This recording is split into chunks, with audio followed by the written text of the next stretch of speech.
নমস্কার। অনেক দিন পর আজকে আবার একটা রেসিপি নিয়ে হাজির করেছি। রেসিপিটা হচ্ছে কাঁকড়ার ঝোল বা ক্র্যাব কারি। খেতে খুবই সুস্বাদু হয়। আমার বরমশাই বাজার থেকে 4টে কাঁকড়া নিয়ে এসছে, জ্যান্ত কাঁকড়া। বলে রান্না করতে হবে। আমি বললাম একটাই শর্তে রান্না করব, যদি তুমি কাঁকড়াটা ভালো করে ছাড়িয়ে রেডি করে দিতে পারো। অগত্যা আমার বর রাজি হয়ে গেল। আমি এই কাঁকড়াটার জন্য যে মশলাটা নিলাম তার মধ্যে বেশ কিছু পরিমাণে রসুন, একটা বড় পেঁয়াজ, কিছুটা পরিমাণে আদা, কয়েকটা কাঁচা লঙ্কা, একটা টমেটো নিয়ে মিক্সিতে পেস্ট করে নিলাম। আমার হাজব্যান্ড প্রথমে কাঁকড়াগুলোর উপরে গরম জল দিয়ে দিল। তারপরে একটা কাঁকড়াকে নিয়ে তার উপরের যে খোলসটা আছে সেটাকে ছাড়িয়ে দিল। ছাড়িয়ে দিয়ে ঠিক এইভাবে ভেতরটা ভাগ করে নিল। কাঁকড়ার ভেতরের অংশগুলো সমস্ত বের করে নিল। তারপরে এই অংশটাকে খণ্ড খণ্ড করে নিল। এইভাবে আরেকটা কাঁকড়ারও খোলসকে বার করে নিয়েছে।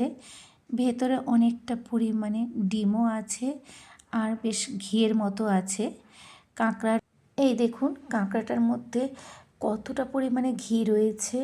সমস্ত কাঁকড়াগুলোকে খুব সুন্দর করে ছাড়িয়ে পুরো রেডি করে দিল রান্নার জন্য।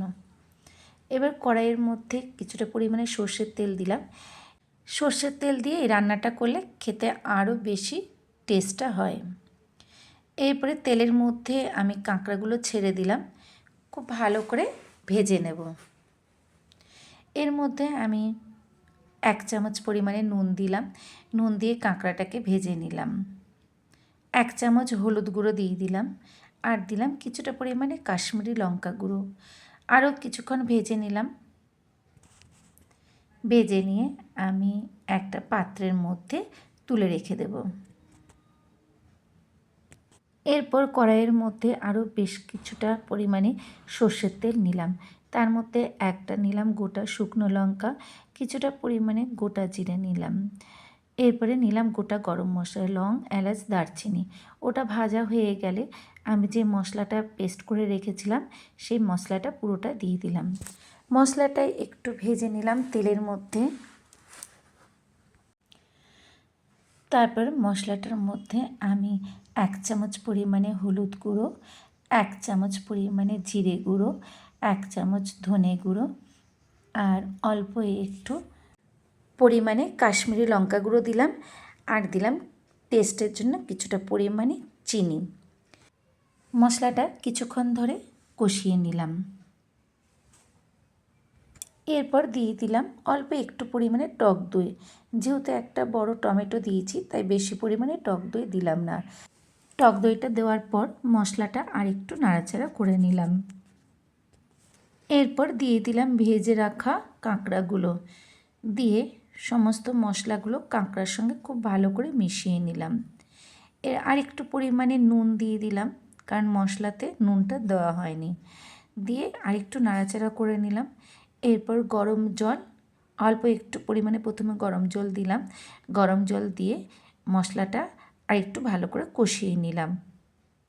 কাঁকড়ার সঙ্গে যখন মশলাটা ভালো করে মিশে গেল তখন বাকি যে গরম জলটা ছিল সেটা পুরোটাই দিয়ে দিলাম। পরে ঝোলটা ফুটে এলে গ্যাসের আঁচটা কম করে 10 মিনিট রেখে দেব। 10 মিনিট পর ঢাকনা খুলে ধনেপাতা ছড়িয়ে দেব আর দিলাম 1 চামচ পরিমাণে গাওয়া ঘি আর দেব অল্প একটু পরিমাণে গুঁড়ো গরম মশলা। আমার তৈরি হয়ে গেল কাঁকড়ার এই সুন্দর রেসিপিটা, কাঁকড়ার ঝোল। তবে খুব বেশি কিন্তু ঝোল নয়, অল্প একটু পরিমাণে ঝোল হবে। কাঁকড়ার এই রেসিপিটা দিয়ে ভাত, রুটি সমস্ত কিছু খেতে খুবই ভালো লাগে। এটা রান্না করতে সেরকম কোনো ঝামেলাই নেই এবং ছাড়াতেও সেরকম ঝামেলা হয় না, কিন্তু খেতে খুবই টেস্টি হয়। আপনারাও বাড়িতে ট্রাই করবেন। নমস্কার, ভালো থাকবেন।